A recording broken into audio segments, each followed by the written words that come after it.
What up? It's Casper. Today's video, I'm talking about the third episode of Tulsa King Season 2. Third episode of Tulsa King Season 2 is called Oklahoma versus Manfredi. It's 43 minutes, directed by Joshua Marston. Third episode was very interesting because we got a lot of events happening with our main character, Manfredi. Manfredi is actually dealing with a lot of people who are close to him, so this dude's head is being attacked by literally 1,000 things at once. I really like how in this episode there's so much going on. The camera direction gave that adventure that I've been craving this whole time. This third episode was literally legit because it kept passing back to him dealing with the court stuff and then going back and dealing with personal stuff outside of the court, like dealing with those new villains who are keeping their attention on Manfredi. So like Kyle Thresher and the other dude Bill. Once again, Stallone is holding it down. Stallone is putting very realistic emotion and realistic persona while dealing with a lot of these scenarios. In this episode, we're seeing how Manfredi is preparing himself during this court case. And to keep it on the court case side, I really enjoyed that whole environment. That whole environment really seemed like, hey, not too many people can get involved with this case. The audience in that courtroom is very minimal. And I felt like a lot of the people surrounding the main characters were doing actually an absolute good job. Flow of how the camera direction was pulling that scene every time we bounce back to that courtroom made the anticipation grow a lot more. So you can see in this episode is that Manfredi knows that there's actually people involved in this court decision doing a lot of corrupt things. A lot of the lines in this episode, you can see that while Dwight Manfredi is trying his best to appeal and show the jury that he's not guilty, you can see as well while he's doing that, he's keeping a close eye on, especially on the people who are taking him to court. Stallone, once again, with his acting in that type of scenario, he had to end up becoming his own lawyer. But you would think a guy with so much mafia experience that he would actually know what to say and actually would know what to do. And I feel like his persona, the way he was holding himself together in that courtroom definitely showed a lot of experience. I really like how Stallone put that vibe out that he actually has been in mafia corrupt stuff for years and that he's able to do what he has to do, especially in that courtroom. So that courtroom vibe was very good, really intense. The anxiety went up. In this episode, we got Stacy back in the building, and I guess from whatever happened, Stallone, aka Manfredi, knew exactly how to approach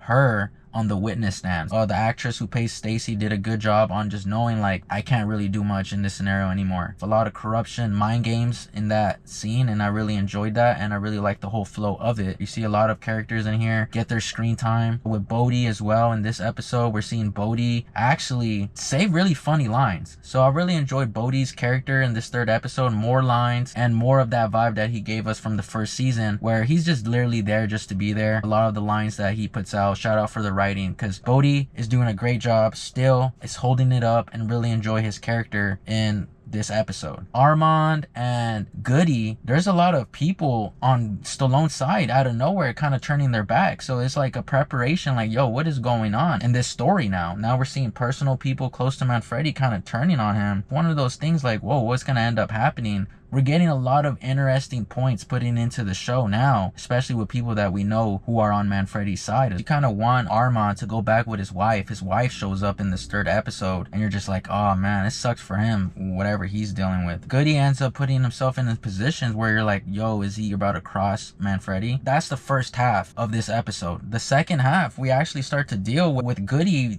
saying the okay for Manfredi to meet up with Bill. We're like, yo, what is about to happen? They're making deals. Bill wants to make a deal with Manfredi, but Manfredi's not taking nothing from anybody. And literally, you can see that from the facial emotion and expression that Manfredi is there to do what he has to do, and he's not gonna let nobody stomp on him, let nobody put any sort of pressure on him. The last part of the episode, you're kind of seeing like, oh my gosh, is this about to happen right now? But then out of nowhere, that crazy creativity and the twist of straight mafia stuff without you even knowing literally was presented in this episode. The last 10 minutes were absolutely insane. It was on the edge of my seats type of thing. My heart was beating like crazy, and I honestly couldn't believe that this is the Tulsa King vibe that I was looking for and trying to feel. The first episode did okay. Second episode, I'm like, is this the direction we're going now? I hope not. But then the third episode brings us right back into that straight crime action, that crazy manipulation, the out of nowhere moments. Like I said, with the camera direction, you could see the intensity every single time. Speaking of intensity, like him going to the courtroom, every time he came outside of the courtroom, good placement with the camera because everything seemed way more legit. The focus was there and there was really good direction. So that's why I was very impressed, and you could feel that feeling that we're back in motion. And here we go. This is where this second season is about to just go crazy. We can't even put ourselves in a position and be like, yo, is this gonna happen? Because there's a lot of twists and turns. This is why Tulsa King is what it is, because now we don't know what direction it's gonna end up going. Now the fact that Manfredi ended up putting one of those boss's right hand man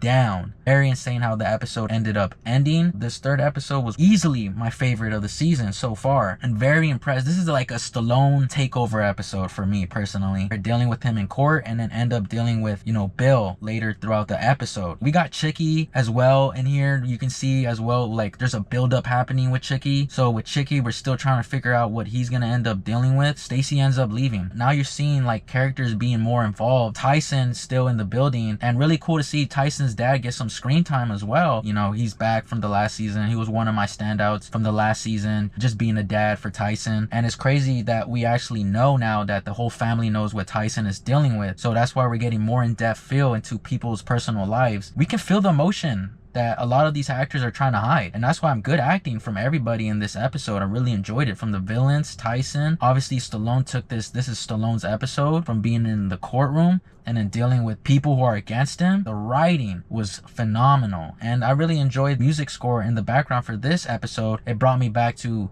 all right, now we're back on track type of feelings. Everything throughout this whole episode is a good one. Very enjoyable. Action is there, mystery is there, thrill is there, and straight mob life action is back in this episode, which I really enjoyed. I can't wait to get to the fourth one and see what's gonna end up progressing from there. The fact that now Manfredi just dealt with killing a made man's right hand man, and now dealing with Chicky, doesn't even care about Chicky. Chicky's just trying to get involved, which is crazy. And now we're dealing with a lot of personal people, because Cal Thresher is trying to get into Dwight's people as well, and basically mind manipulate them as well to put out here and there information about Manfredi, so that Cal Thresher can have upper hands and an upper edge on Manfredi. But slowly you're seeing how a lot of these characters are in a tough position, because Manfredi is the boss. So it's like, oh man, I don't want to do my boss dirty at all. After my watching the third episode of Tulsa King, Oklahoma versus Manfredi, out of 10, I'm gonna have to give this episode a 10 out of 10. So that's my review for the third episode, second season of Tulsa King, Oklahoma versus Manfredi. Shout out to you guys for tuning into the video. Thank you guys for watching, and we'll see you guys on the next one.